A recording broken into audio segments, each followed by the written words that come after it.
என்னைக்காவது பார்த்துருக்கீங்களா? தங்கம் விலை குறைஞ்சிட்டே இருக்கு. ஆனா வெள்ளி விலை உயர்ந்துகிட்டே இருக்குன்னு. 2மே ஒரே மாரி டிராவல் ஆகும். என்ன இவரு 15 கிலோமீட்டர் ஸ்பீட்ல போனார்னா, இவரு 25 கிலோமீட்டர் ஸ்பீட்ல போவாரு. அவரு 50 கிலோமீட்டர் ஸ்பீட்ல போனார்னா, இவரு 80 கிலோமீட்டர் ஸ்பீட்ல போவார். அந்த மாரி மாறி பட் வேகம் போறதோ, இல்ல வேக தட்டுப்பாட்டு இது வந்தாலோ, இல்ல பின்னோக்கி வந்தாலோ, இதெல்லாம் ஒரே மாரி தான் போய்க்கிட்டு இருக்கும். அதனால வெள்ளியும் கூட இப்போ விலை குறைஞ்சிருக்கு. திரும்பவும் எந்த நேரத்தில ஏறும்னு சொல்ல முடியாது. ரம்ஜானுக்கென்றே பிரத்யேக கலெக்ஷன்கள். ஆசியாவின் மிகப்பெரிய ஜவுளி சாம்ராஜ்யம் தி சென்னை சில்க்ஸ். இப்போது புதிய அறிமுகம் ஆச்சி ஹோட்டல் சாம்பார் 50 கிராம் ரூபாய் 20 மட்டுமே. சம்மர் ஹாலிடேஸ் வந்தாச்சு, நம்ம ஜிடி ஹாலிடேஸும் வந்தாச்சு. GT holidays, south India's number 1 travel brand. வெள்ளி எப்படி சார்? வெள்ளி தங்கம் எப்படி இருக்கோ அதை ஒரு 90% ஃபாலோ பண்ணி தான் வெள்ளியும் போயிட்டுருக்கோம்.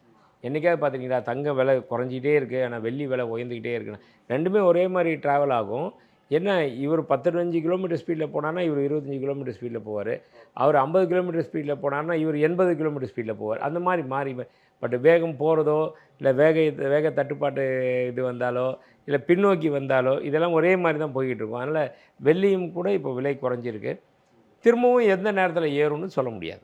எவ்வளோ எந்த அளவுக்கு குறைஞ்சிருக்கு சார்? நம்ம வெள்ளி அதிகபட்சம் 3,25,000 ஒரு கிலோ அளவுக்கு போச்சு. போயிட்டு அப்புறம் இன்றைக்கி பார்த்தீங்கன்னா 2,80,000ன்ற அளவுக்கு வந்திருக்கு. வந்துருச்சு. அந்த அளவுக்கு வந்திருக்கு. அதனால் அதெல்லாமே ஒரு நல்ல விஷயம் தான் அது. இது ஒட்டுமொத்தமாக இந்த வெள்ளிக்கு நம்ம சொன்ன மாதிரி நிறைய விஷயங்களுக்கு வெள்ளி தேவைப்படுற சூழ்நிலையில், போர் சூழ்நிலையில் நிறைய தொழிற்சாலைகள் இந்த மாதிரி விஷயங்கள்லாம் வெள்ளி தேவைப்பட்டுட்டு இருக்கிற இந்த சூழ்நிலையில் வெள்ளியோட விலை குறையிறது ஒரு நல்ல சைன் தானா? இல்லை, வெள்ளியோட விலை குறையுதுன்னா விலை ஏறிடுச்சு நல்லா. ஏறினதில் இப்போ குறைஞ்சிது. இப்போ பார்த்தீங்கன்னா என்னுடைய கருத்து எப்படி நான் சொல்லுவேன்னா, 425ன்றது ஒரு கிடுகிடுன்னு அபரிதமாக ஏறிடுச்சு. அதுலேருந்து இந்த ப்ராஃபிட் புக்கிங் அளவுக்கு குறைஞ்சிருக்கு. இன்னும் அது குறைஞ்சிது அப்படின்னா உண்மையான நிலைமைக்கு இன்னும் வரல. ஆஃப்டர் ஆல் பார்த்தீங்கன்னா ஜனவரி 1 2026 பார்த்தீங்கன்னா வெள்ளி ஒரு கிராம் 256 ரூபா தான். இந்த 40 நாள்லேயே இந்த ஆட்டம் போட்டு கீழே இறங்கியிருக்கு. இப்போ கூட 256 வரலையே. இன்றைக்கி 295 ரூபா கரெக்டாக சொல்ல போனால் நேற்றுக்கு இருந்த ரேட்டுக்கும் இன்றைக்கி இருக்கிற ரேட்டுக்கும் நேற்றுக்கு 3,15,000, இன்றைக்கி 295 கரெக்டு. அப்போ 20,000 ரூபா குறைஞ்சிருக்கு. இன்னுமே அப்படி பார்த்தீங்கன்னா கூட இந்த 1 ஜனவரி 1க்கு டேட் பார்த்திங்கன்னா 256 இருந்த வெள்ளி இன்றைக்கி கூட தான் இருக்குது. அதனால் இது கொஞ்சம் ஓரளவுக்கு என்னுடைய கணிப்பில் அப்படி பார்த்தீங்கன்னா ஒரு 5 to 10% குறையலாம். அதுக்கப்புறம் திருப்பியும் விலை ஏற ஆரம்பிச்சு. இப்போ நீங்கள் முன்னாடி சொன்ன மாதிரி இந்த 6 மாதத்துக்குள்ளே ஒரு டெட்லைன் இருக்குது, ஒரு வருஷத்துக்குள்ளே டெட்லைன் இருக்குது. இந்த போர் சூழ்நிலைகள், போர் பதட்டம், இந்த டெட்லைன் ஏதாவது மாற்றுறதுக்கு வாய்ப்பு இருக்கா சார்? இந்த 6 மாதத்துக்குள்ள இல்லை, இப்போ இந்த போரே யாருமே எதிர்பார்க்கல. போர் வந்துச்சுன்னா ஏறும். இதுதான் ஒரு கண்ணை மூடிட்டு ஒரு லாஜிக்காக இருந்தது. இது நடந்துன்னா இப்போ இந்த ஒன் வேவை க்ளோஸ் நோ என்ட்ரி போட்டாங்க, க்ளோஸ் பண்ணிட்டாங்கன்னா இதுக்கு இன்னொரு வழி அப்படி தான் நினச்சிக்கிட்டு இருந்தோம். இப்படி தான் போயிடணும். அந்த வழி மாற்று வழி சுற்று வழியாக இருக்கனால இதை விட இன்னொன்று ஒரு ஷார்ட்டாக வந்துருச்சு அப்படின்ற மாதிரி தான் இப்போ க்ரூட் ஆயிலில் கவனத்திலே வரல முதல்ல எல்லாமே. இப்போ பார்த்திங்கன்னா இந்த க்ரூட் ஆயில் பிரச்சனை வந்தனால க்ரூட் ஆயில் விலை ஏறிட்டு இருக்கு. அப்போது இதனுடைய இங்கேருந்து ஃபண்ட்ஸ் எடுத்து அங்கே டைவர்ஷன் போகுது. இப்போ டாலரும் இந்திய மதிப்பு டாலர் அதிகமாகிட்டே போகுது. அதனுடைய இந்திய ரூபாய் மதிப்பு வீழ்ச்சி அடைஞ்சிட்டே வருது. டாலரை ஸ்ட்ரென்தன் பண்ணுறதுக்கான எல்லா முயற்சிகளையும் அமெரிக்கா தொடர்ச்சியாக எடுத்துகிட்டே இருக்காங்க. இப்போ ஈரானோட அந்த பெரிய போரே அவங்கவுங்க ஓன் கரன்சியில் என்கிட்ட என்ன வாங்கிக்கோங்க அப்படின்னு ஈரான் அறிவிச்சதுலேருந்து தான் ஆரம்பிக்குது. அப்போது இந்த டாலருடைய வீழ்ச்சி, தங்கத்தோட விலை உயர்வு, இதுக்கு ஏதாவது தொடர்பு இருக்குங்க? இல்லை, அது அந்த பக்கம் பார்க்குறப்போ டாலரில் வீழ்ச்சி அடைகிறப்போ என்ன ஆகும்னா அதிலேருந்து டைவெர்ட் பண்ணி ஃபண்ட்ஸை கோல்டுக்கு வரும். அவங்க அதில் நிறைய பேர் இன்வெஸ்ட் பண்ணி வச்சுருப்பாங்க. இன்வெஸ்ட்மெண்ட்டுன்றப்போ ஷேராகவும் பண்ணுவாங்க, ETF, MCX இந்த மாதிரி இதுலேயும் பண்ணுவாங்க, ஃபிசிக்கல் இதுலேயும் பண்ணுவாங்க, நிலத்துலேயும் போட்டு வைப்பாங்க, பேங்கிங் செக்டரில் அந்த மாதிரி FD அந்த மாதிரி போட்டு வைப்பாங்க. இந்த டாலரில் பார்த்துட்டோம், ஆல்ரெடி ஆயிலில் பார்த்துட்டோம். இந்த மாதிரி இதிலேருந்து எல்லாமே மாறி ஒன்றுக்கு ஒன்று மாறி எது நல்லா பர்ஃபார்ம் பண்ணுதோ அதில் மக்கள் எல்லாமே இந்த இது எப்படின்னா செம்மறியாடு கூட்டம்னு சொல்லுவாங்க இல்லையா, அது மாதிரி தான். எது ஒரு லாபத்தை ஜாஸ்தி கொடுக்குதோ அதன் பின் ஓடுறது தான் எல்லாருடைய இயல்பாகிச்சு. அது உண்மையும் தானே, அதுதான் லாபகரமானது. எந்த ஒரு வியாபாரி கூட தானே பண்ணுவான். அதுதான் இப்போ இந்த பெருமுதலாளிகள் நீங்கள் சொல்கிற மாதிரி தங்கத்துலேருந்து இன்வெஸ்ட் பண்ணுறத குரூட் ஆயில்லையோ தற்சமயத்துக்கு இன்வெஸ்ட் பண்ணுறாங்க. இப்போ தங்கம் விலை குறையுது. இப்போ திரும்ப அவங்க இந்த போர் பதட்டம் முடிஞ்சதுக்கப்புறம் திரும்ப அங்கிருந்து எடுத்து இங்கே வந்துருவாங்க. எடுத்து இது கொஞ்சம் நல்லா பர்ஃபார்ம் பண்ணுறதுனா உடனே இங்கே யார் வந்துடுவாங்க. தங்கம் வாங்கணும், யார் வாங்கக்கூடாது, எவ்வளோ விலை ஏற்றணும், இது பண்ணுறது எதுவுமே இப்போ நம்ம கையில் எதுவுமே இல்லையேன்ற மாதிரி அரசாங்கத்து கையிலுமே கிடையாது. பெருமுதலாளிகள் தான் ஆமாம். அவங்க தன்னுடைய சுயநலத்துக்காகவும் சுய லாபத்துக்காகவும் பண்ணுற விஷயங்கள் அதுதான் வேர்ல்டே பாதிக்கப்படுது. இப்போ தங்கம் வெள்ளி வாங்குறதுக்கான சரியான நேரம் தான். ஏன்னா போர் வந்திருக்கு, சரியான நேரம் தான். சரியான நேரம் தான். நமக்கு வேணும்னா வாங்கி தானே. போர் ஒரு மூலையில் நடக்குது. ஓகே, அதை நம்ம நிறுத்த முடியுமா? முடியவும் முடியாது. அனுதாபம் தான் படலாம். அதில் நம்மளுடைய யாராவது தெரிஞ்சவங்க இருக்காங்க, அந்த கண்ட்ரியில் இருக்காங்க, இந்த கண்ட்ரிலாம் ஐயோ என்னடா அது அப்படின்னு கொஞ்சம் இது பண்ணலாம். பட் நம்ம கையில் எதுவுமே கிடையாது இல்லை. அது போல தான் இதுவும். பட் இருந்தாலும் என்ன விஷயங்கள் நடந்தாலும் நம்ம 3 வேளை சாப்பிட்டு தான் இருக்கோம். நம்மளுடைய அன்றாட வேலைகளை செய்துக்கிட்டு தான் இருக்கோம். அது மாதிரி தான் இதுவும் ஆகிப்போச்சு. நம்மளுடைய சேமிப்பையும் தொடர்ந்து சேமிச்சுட்டே இருக்க வேண்டியதான். இருக்க வரைக்கும் செய்துகிட்டே இருக்க வேண்டியதானே. இப்போ திரும்ப தங்கத்துக்கான அந்த 2 லட்சம் 1.5 லட்சம் மார்க்குக்கும் வாய்ப்பு இருக்கு. அது வரும். அந்த இது அபாயம் சொல்ல முடியாது. இந்த வருட கடைசிக்குள்ள அது ஒரு இலக்கு அது வரும். அதுக்கும் வாய்ப்பு இருக்கு. அது இந்த போர் டிஸ்டர்ப் எதுவும் அதை பண்ண போகிறது அதுக்கு இதுக்கு சம்மந்தமே இல்லை. ட்ரம்ப் ஏதாவது பண்ணாவே இன்னும் கொஞ்சம் முன்னாடியே வர்றதுக்கும் வாய்ப்பு இருக்கு. கரெக்ட். அந்த மாதிரிக்கும் வாய்ப்பு இருக்கு. நன்றி சார், உங்கள் நேரத்தை செலவழிச்சதுக்கு நன்றி சார். வணக்கம் சார். வணக்கம் சார். 3 நாளாக தங்கம் விலை கொஞ்சம் இறங்கு முகமாக இருக்குது. பொதுவாக உலக பொருளாதாரம் ஒரு மாதிரி ஸ்டேபிளாக இல்லாதப்போ போர் மாதிரியான சூழ்நிலைகளில் தங்கம் விலை கணிசமாக உயரும். இன்றைக்கி அந்த வளைகுடா நாடுகள், அமெரிக்கா, இஸ்ரேல்னு அந்த மத்திய கிழக்கு பகுதியே ஒரு பெரிய பதட்டத்தில் இருக்குது. ஆனால் தங்கம் விலையில் நாம் எதிர்பார்த்த அளவுக்கு பெரிய மாற்றம் இல்லையே சார், என்ன காரணம்? இல்லை, எப்போயுமே விலை ஏறுது அப்படின்னா அதுக்கு பல்வேறு காரணங்கள் ஒவ்வொரு டைமில் வரும். அதில் குறிப்பாக பார்த்தோம்னா முக்கியமானது சொல்லுவாங்க போர் பதட்ட நிலை. போர் பதட்ட நிலை வந்துச்சுனாலே இம்மிடியேட்டாக அது இது வரைக்கும் நம்ம பார்த்ததும் அதுதான் ஒவ்வொரு முறையுமே. அதாவது ரஷ்யா உக்ரைன் வார் ஆகட்டும், இஸ்ரேல் பாலஸ்தீன் வார் ஆகட்டும், இந்த மாதிரி வர்றப்போ எல்லாமே. ஆனால் இந்த முறை போர் பதற்றம் மட்டும் இல்லாமல் போர் தொடங்கியாச்சு. மாறாக தங்கத்தினுடைய விலையோ வெள்ளியுடைய விலையோ ஏறும்னு சொல்லி இது எல்லாமே எதிர்பார்த்ததில் இறங்கியிருக்கு. அப்படின்னா சில வல்லுநர்கள் இதை கணிச்சிட்டாங்க முன்னாடியே. ஆமாம், எப்படின்னா மற்ற நாடுகளில் வர்றப்போ அது ஆயிலை பாதிக்காது. ஆனால் இந்த முறை இங்கே ஈரானில் வரக்கூடிய அபாயமில் வந்த உடனே என்ன பண்ணிட்டாங்கன்னா கண்டிப்பாக ஆயில் ப்ரைஸ் எல்லாமே உயரும். ஏன்னா அவங்க கிட்டத்தட்ட அந்த ஜலசந்தி வழியாக கிட்டத்தட்ட ஒரு 25% வரைக்கும் ஆயில் அவங்க 2 கோடி பேரல் ஒரு நாளைக்கு மூமெண்ட் அந்த சைடு வருதுன்றாங்க. அப்படி இருக்கிறதுல இப்போல்லாம் பார்த்திங்கன்னா அதில் ஒரு 20-30% மட்டும்தான் 2 கோடி பேரலுக்கு பதில் ஒரு 30 லட்சம் பேரல் தான் வரக்கூடிய அளவுக்கு மற்ற ஷிப்பெல்லாம் நிப்பாட்டி வச்சுட்டாங்க. இதனால் என்ன ஆகி போயிடுச்சு, கச்சா எண்ணெயுடைய விலை உயர ஆரம்பிச்சிருச்சு. ஏன்னா மெயின் அவங்களுடைய ஆயில் தானே, அதனுடைய விலை உயர ஆரம்பிச்சு. அப்போ இந்த பிக் இன்வெஸ்டர்ஸ் இவங்கெல்லாம் என்ன பார்ப்பாங்கன்னா, எப்போ மார்க்கெட்டில் எது ட்ரெண்ட் ஆகிட்டு இருக்கோ, இப்போ எப்படி மார்க்கெட்டில் எது ஒரு வைரல் ஆகிட்டு இருக்கோ அந்த இதுதான் டக்கு டக்குன்னு எல்லாருமே பார்க்க ஆரம்பிப்பாங்க. ஒரு கேட்சிங் இதில் ஒரு நியூஸு. இது போல் இந்த பிக் இன்வெஸ்டர்ஸ்னால் எது நல்லா பர்ஃபார்ம் பண்ணுதோ அதில் இன்வெஸ்ட் பண்ணுவாங்க. அப்போது இன்றைக்கி பொறுத்த வரைக்கும் ஆயில் கச்சா க்ரூட் எண்ணெய் பயங்கரமாக போய்கிட்டு இருக்கு.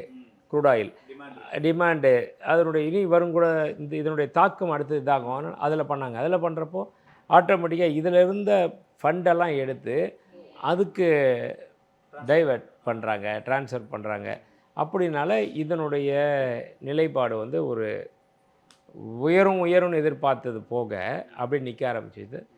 அது போக இப்போ இதில் கொஞ்சம் டவுன் ட்ரெண்டு, இந்த விலை ஏறின அளவுக்கு எதிர்பார்த்து யூக வணிகம்ன்ற மாதிரி சில டைம் இது ஏறும் அப்படின்னு யூகிப்பாங்க. அந்த மாதிரி இல்லாமல் இது கொஞ்சம் டவுன் வந்துடுச்சு.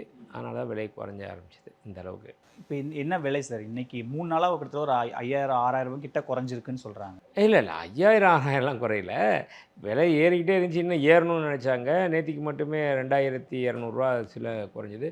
இன்றைக்கி ஒரு கிராம் 15,200 ரூபாயும், ஒரு சவரன் 1,21,600 அப்படின்ற அளவுக்கு வந்திருக்கு. அது இது எப்படி இருக்குன்னா இன்னும் ஓரிரு வாரங்கள் இதே நிலைமை அப்படி போய்கிட்டு இருந்துச்சுன்னா அப்படி நீடிக்கும். சப்போஸ் வார் எதாவது கட்டுக்குள்ளே எதாவது நிப்பாட்டிட்டாங்க அப்படின்னா ஓரளவுக்கு ரேட்டு இந்த மாதிரி ஏற்ற இறக்கம் இல்லாமல் ஓரளவுக்கு இது காணும். சார் சமீபத்தில் இந்த போர் பதட்டம் இருந்தப்பவே எல்லாரும் தங்கத்தில் முதலீடு செஞ்சு நம்ம ஒரு நாட்டை பாதுகாத்துக்கணும், சேஃபாக இருக்கணும்னு முயற்சி பண்ணாங்க. இந்த முறை போரே தொடங்கி நடந்து அது எல்லா நாடுகளும் ஒரு பதட்டத்தில் இருக்கும்போது தங்கத்தில் ஏன் நாடுகள் அதில் நம்ம சேர்த்து வைக்கணும்? போருக்கான இன்வெஸ்ட்மெண்ட்டு, போருக்கான செலவுகள்லாம் தங்கத்தில் நம்ம வைக்காமல் ஏன் இந்த ஆயில் பக்கெட்டு டைவர்ட் பண்ணாங்க? இல்லை அது நாடுகள் பண்ணலை. இது பெரிய இன்வெஸ்டர்ஸ் இந்த மாதிரி இப்போ இதில் ஜாஸ்தி. அதான் ஒவ்வொரு நேரத்துலேயும் ஒவ்வொரு காரணங்கள் பிறக்குது. மற்ற நாடுகளில் இப்போது ரஷ்யாவுக்கும் உக்ரைனுக்கும் நடக்கிறப்போ அது ஆயில் பிரச்சனை பாதிப்பு வரல. இஸ்ரேலுக்கும் பாலஸ்தீனும் பண்ணுறப்போ அது ஆயில் பிரச்சனையை தொடலை. மற்ற நாடுகள் தான் பண்ணிகிட்டு இருக்காங்க. இந்த கல்ஃப் கண்ட்ரிஸில் இங்கே பக்கம் இருந்து ஆயிலெலாம் போயிட்டு வந்துக்கிட்டு இருந்துச்சு. ஆனால் மேஜர் ப்ரொடக்ஷன் இதுன்றது இங்கே இருக்கிறதுனால அதனால் இப்போ இந்த ஒரு சூழ்நிலை வந்திருக்கு. அதான் எப்பயுமே ஒரு காரணத்துக்கு முன்னாடி இது நடக்கும் அது நடக்கும்ன்றது ரொம்ப கம்மி. நம்ம நடந்து முடிஞ்சதுக்கப்புறம் தான் இதனால் ஆயிருக்கு, இப்படி வருது. அதுபடி பார்த்தீங்கன்னா போர் நடந்தால் விலை ஏறும் தங்கம் அப்படின்னு ஒரு மாயை இருக்குது. ஏற்கனவே அது ஒரு விஷயம். அதனால் இந்த போருன்னொன்னையுமே கிட்டத்தட்ட சாட்டர்டே சண்டே பார்த்திங்கன்னா விலை ஏறிச்சு. அதுக்கப்புறம் அதனுடைய நிதர்சனம் என்ன அப்படின்னு பார்க்குறப்போ மெயின் வந்து ஆயிலுடைய பாதிப்பு இருக்கிறனால டக்குன்னு இப்போ தங்கம் அதனுடைய நிலைப்பாட்டில் வந்துக்கிட்டு இருக்கு. விலை உயராமல் ஓரளவுக்கு அப்படி ஸ்ட்ரெட். இப்போ விலை குறைஞ்சிருக்கிறதுனால திரும்ப போர் பதட்டம் திரும்ப ஏறிடுமோ அப்படின்னு மக்கள் அதில் வாங்கி வச்சுக்கிறதுக்கான சரியான தருணம் தானா சரி? தங்கத்தை பொறுத்த வரைக்கும் எப்பயுமே வாங்கி வைக்கக்கூடிய சரியான தருணம் தான் நான் சொல்லுவேன். ஏன்னா இந்த தருணத்தில் வாங்கக்கூடாது அப்படின்ற அளவுக்கு கிடையாது.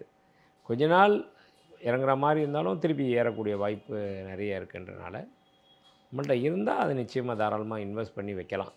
அதுவும் இந்த மாதிரி இறங்குறப்ப சந்தோஷம் தானே. இப்போது விலை ஏறுது எப்போ இறங்கும் அப்படின்னு கேள்வி கேட்குறோம் நம்ம. அப்படின்ற இடத்துல திடீர்னு விலை இறங்குது அப்படின்றப்போ டக்குன்னு அந்த பயன்படுத்திக்கலாம் இல்லையா? இப்போது தங்கம் பொறுத்த வரைக்கும் தொடர்ச்சியாக காலையில் நீங்கள் அப்டேட் பண்ணதும் ஒரு 10-11 மணி வரைக்கும் அதுதான் தலைப்பு செய்தியாக ஒரு மாத காலம் அப்படி தான் நீடிச்சிட்டு இருந்தது, தொடர்ச்சியான செய்தி. ஆனால் இப்போ சமீபத்தில் அதுக்கான ஒரு பேசுபொருளாக இல்லாமல் இருக்குது, திரும்ப விலையேற்றம் இல்லாமல் இருக்குது, ஒரு கட்டுக்குள்ளே இருக்குது, குறையுது ஏறுது. அந்த ஒரு 1,20,000 25,000 அந்த இதுக்குள்ளேயே சுற்றிக்கிட்டு இருக்கல சார். அது என்ன காரணம்? ஏன் இவ்வளோ ஒரு ஸ்டேபிளாக? ஒரு சின்ன திருத்தம் நீங்கள் சொன்னதில் ஒரு மாதமாக அப்படி நீங்கள் இல்லை, கடந்த 1.5 வருடங்களாகவே பார்த்தீங்கன்னா தங்கத்தின் தான் பேசும் பொருளாக இருந்தது. காலையில் வந்தனுமே சாமானிய மக்கள் ஆகட்டும், ஒரு பிஸ்னஸ் மேன் ஆகட்டும், ஒரு பொருளாதார வல்லுநர் ஆகட்டும், பொலிட்டீஷியன்ஸ் ஆகட்டும், யாருமே பார்த்துருந்தாங்க. இப்போ என்ன ஆயிடுச்சுன்னா, இப்போ கடந்த ஒரு பிப்ரவரி மாதம் ஓரளவுக்கு ஸ்டேபிள் வந்தது.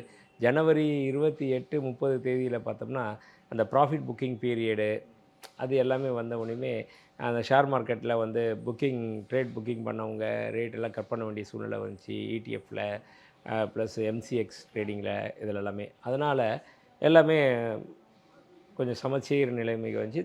தங்க விலை குறைஞ்சிது. 1,12,000 13,000 வரைக்கும் வந்தது.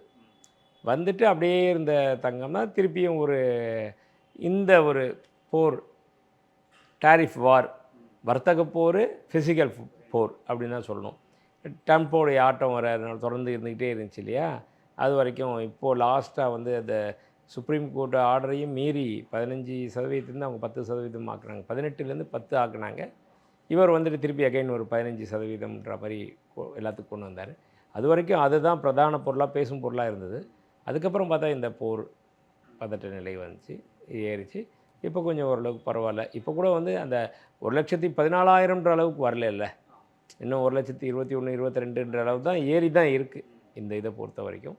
இப்போது 2 தரப்புலையுமே போருக்கான இப்போ ஈரான் கிட்ட தான் அமைதி பேச்சுவார்த்தைனால ட்ரம்ப் வந்து டூ லேட் அப்படின்றாரு. அதை முடிச்சுட்டு தான் வேறு வேலை பார்ப்போன்ற இடத்துக்கு நகரும்போது இந்த இந்த பதட்டமான சூழ்நிலை விலையில் ஏதாவது திரும்ப ஒரு பெரிய மாற்றம், ஏன்னா கண்டினியூவாக போர் நடக்க போகுதுன்றத வெளிப்படையாக ட்ரம்ப் சொல்லிட்டாருங்கும்போது திரும்ப இதனுடைய விலையில் எதையாவது ஒரு மாற்றம் வரதுக்கு வாய்ப்பு இருக்கா சார்? இன்னும் ஏறுறதுக்கு அந்த 1.36 40 நம்ம லாஸ்ட் டைம் பார்த்தோம். வரலாம். அதாவது இதனுடைய விளைவு எப்படி இருக்குன்றது சொல்ல முடியல. ஒவ்வொரு நாளும் ஒவ்வொரு விஷயமா வேறு விதமான பிரச்சனைகள் ஓடிக்கிட்டு இருக்கு. ஆல் ஆஃப் சடன் எல்லாம் முடிஞ்சிடுச்சு இம்மீடியட்டாக அப்படின்னாலோ, இல்லை இந்த போர் பதட்டம் இன்னும் நீடிச்சிக்கிட்டே இருக்குது அப்படின்னா, இதில் ஆயிலெல்லாம் பாதிப்பு இல்லை, அதுக்குண்டான வேறு மாற்று வழி இருக்குது அப்படின்னா தங்கம் தான் அடுத்தது. இல்லை ஆயிலோட இது அப்படின்னா ஆயில் வந்து இன்றைக்கி எல்லாருடைய தேவைகள் ஆகிடுச்சு இல்லையா? நம்மளுடைய வாழ்க்கைக்கு ஆகட்டும் எல்லா விஷயத்துலையுமே ஒரு பெட்ரோல் டீசல் இன்றியமையாத ஆகிடுச்சு. அதனால் அதுக்கு ஒரு முக்கியத்துவம் இருக்குது. அந்த பிரச்சனை அதுக்கு முற்றுப்புள்ளி வர வரைக்கும் இது இந்த ஏன்னா இந்த சைடில் பார்த்தா நீங்கள் சொல்கிற மாதிரி குருடாயில் விலையும் கச்சா எண்ணெய் விலை ஏறிடுச்சு. டாலர் 92 ரூபா தாண்டி போயிட்டு இருக்கு. தங்கம் எல்லாருக்கும் ஷாக்கிங், என்னடா தங்கம் குறையுது அப்படின்னு எல்லாரும் பயங்கர ஆச்சரியமாக பார்க்கும்போது தான் நமக்கு அந்த கேள்வியே வருதே சார். ஆமாம், அந்த நிலை வந்து இன்னும் குறையுமா அப்படின்னா சொல்ல முடியாது.